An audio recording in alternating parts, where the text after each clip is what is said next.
Uma erupção muito perto dessa última erupção causou uma tragédia enorme no ano de 1808 no mundo todo. Esse é o Visão Libertária, sua fonte de informações descentralizadas e distribuídas. Foi impressionante a erupção do vulcão Unga Tonga Unga Ha'apai, próximo à ilha de Tonga, no último fim de semana.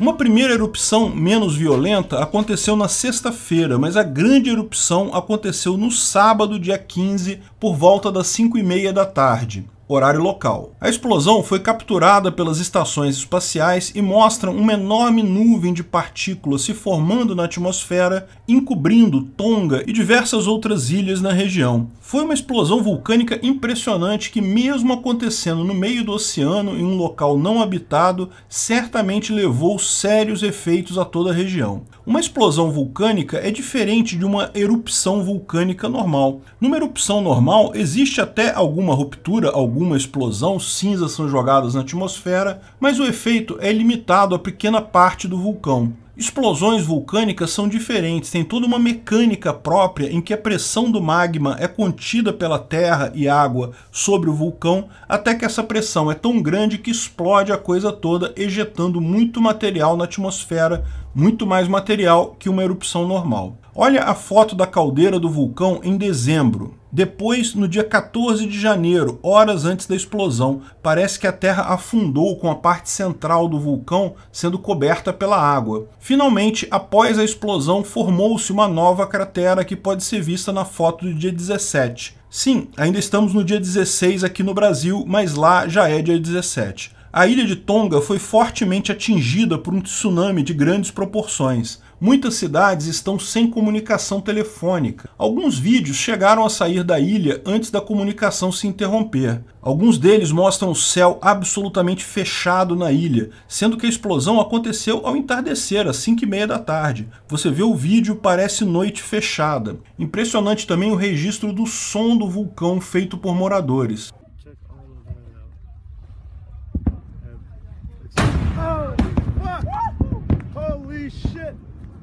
Os vídeos mais impressionantes mostram a força do tsunami causado pelo vulcão que invadiu a ilha com um efeito destruidor. Com a interrupção das comunicações, não se sabe sobre mortos ou feridos. Porém, foram reportados já 2 mortes no Peru, em função do tsunami. Outras ilhas da região também estão sem comunicação. Há uma grande incerteza sobre como está a região. Foram gerados alertas de tsunami para toda a costa do Pacífico, até para o Alasca, e também na Ásia, incluindo a Austrália, Nova Zelândia e Japão. O alerta é nível amarelo, de advertência, o que quer dizer que recomenda-se não estar em praias, marinas ou qualquer ponto da costa oceânica, mas não exige evacuação das cidades. Apenas na Ilha da Páscoa foi emitido ordem para evacuação de cidades costeiras. Hoje, domingo, dia 16, já temos vários vídeos do tsunami atingindo várias áreas aqui das Américas, Chile, Peru, México, até na Califórnia. O risco ainda existe nesse momento e a situação ainda está se desenvolvendo. Só como uma observação para tranquilizar o pessoal, no Brasil, em Portugal e demais países voltados para o Atlântico, não há nenhum risco. Porém, afastado o risco imediato do tsunami, existe um outro problema significativo derivado do vulcão em questão: o potencial resfriamento atmosférico gerado pelas partículas liberadas. Existe até uma expressão para isso, o inverno vulcânico. Ao longo da história foram registrados diversos eventos desse tipo. Alguns desses eventos ficaram registrados na história como o Ano Sem Verão,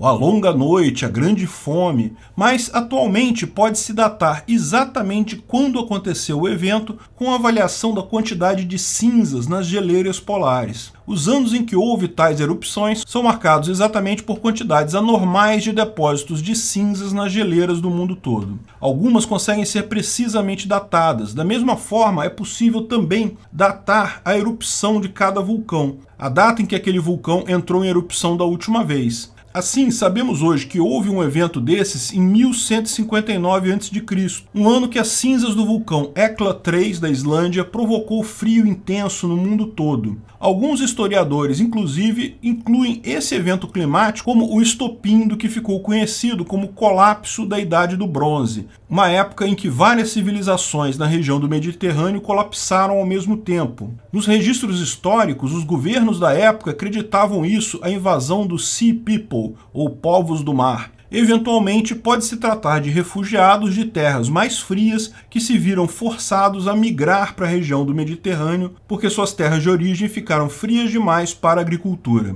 Mas isso é mais especulação. O que se sabe é que houve um evento desses na época. No ano de 536 d.C., ficou conhecido como o Ano das Trevas. Segundo o relato de autores da época, o céu escureceu por 18 meses. O sol era fraquinho, quase tão brilhante quanto a lua. Todas as colheitas falharam e a fome se espalhou pelo mundo. O Império Romano já havia caído então, Roma já havia sido invadida e não restava mais um império unificado. Mas ainda eram frequentes até ali as tentativas de reunificar o império. Muitos historiadores marcam esse evento como sendo o que sepultou definitivamente o Império Romano, enfraquecendo sobremaneira a população europeia. Existe alguma discussão entre acadêmicos sobre qual vulcão teria causado esse fenômeno do Ano das Trevas, mas a teoria mais aceita hoje é que foi uma enorme erupção do vulcão Lhopango, em El Salvador, que causou o desastre. No ano de 1257 d.C., teve início a Pequena Era do Gelo, que durou vários anos e foi catastrófica para a Europa. Acredita-se que foi devido à erupção do vulcão Samalas, na Indonésia. A Grande Fome foi um outro evento que aconteceu entre 1315 e 1317, novamente com um vulcão causando resfriamento do planeta, perda de colheitas e, por conseguinte, fome no mundo todo. A Grande Fome deveu-se provavelmente ao vulcão Monte Tarawera, na Nova Zelândia. Em 1815, a explosão do vulcão conhecido como Monte Tambora, na Indonésia, causou um evento que ficou conhecido como o Ano Sem Verão, que foi o ano seguinte, o ano de 1816. A Europa ainda estava se recuperando das guerras napoleônicas, teve que enfrentar novamente fome e frio extremos. Mas pouco antes deste evento, houve um outro em 1808, uma outra explosão vulcânica que reduziu a temperatura no ano seguinte, não foi tão forte quanto o evento do Monte Tambora, mas gerou também temperaturas bem mais baixas e problemas na Europa também. Esse evento de 1808 acredita-se aconteceu devido a um vulcão submerso próximo a Tonga, muito parecido com a erupção que tivemos nesse fim de semana. Outros eventos de resfriamento menos severos também são ligados a grandes erupções vulcânicas, como por exemplo a explosão do Krakatoa em 1883, que baixou as temperaturas no mundo todo por 4 anos. Mas há quem afirme que as temperaturas já vinham baixando antes da explosão do vulcão. O vulcão pode até ter contribuído para o frio, mas não foi a única causa. Também no ano de 945 houve uma erupção no Monte Paektu, na divisa da China com a Coreia do Norte, que também causou um impacto climático global, mas não teria sido tão pronunciado quanto os demais. Note que erupções vulcânicas normais não causam problema. Esse tipo de problema é típico de explosões vulcânicas, que são bem mais raras. O fato é que é um fenômeno conhecido que as partículas expelidas por um vulcão dessa forma podem ficar muitos meses na atmosfera e, como elas refletem parte da luz do Sol, tendem a resfriar o planeta consideravelmente. O importante nesse caso nem é a força da erupção em si,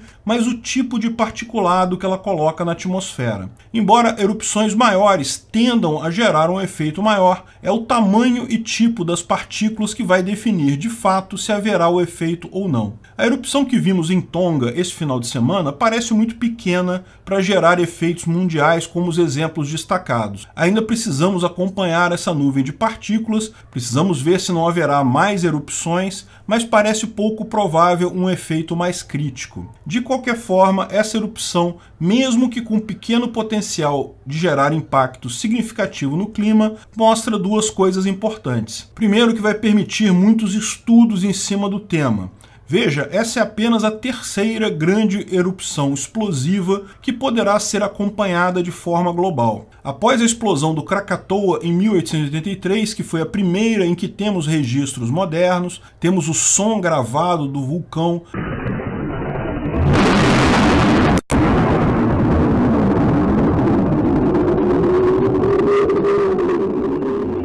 Temos muitos desenhos e fotos da erupção. A explosão do Monte Pinatubo, nas Filipinas, em 1991, já tinha muito mais tecnologia para registrar toda a tragédia e calcular a diminuição da temperatura nos anos seguintes. Porém, foi uma explosão menor, não causou tanto impacto assim. A explosão do vulcão Unga Tonga Unga Ha'apai certamente será acompanhada com um número inédito de medições, vídeos e registros. É um desastre, sem dúvida alguma, principalmente para o povo de Tonga e outras ilhas do Pacífico, mas servirá certamente de insumo para muita pesquisa e novas descobertas. Mas, em segundo lugar, esse tipo de evento serve também para nos alertar o quão pouco controle temos de fato sobre o clima do planeta. Existe um grande grupo de pessoas muito ricas na Europa que acredita ser capaz de escolher como será a temperatura do planeta daqui para frente, nos próximos anos ou décadas. Propõe uma série de medidas restritivas que, curiosamente, o custo recai muito mais sobre os indivíduos pobres do terceiro mundo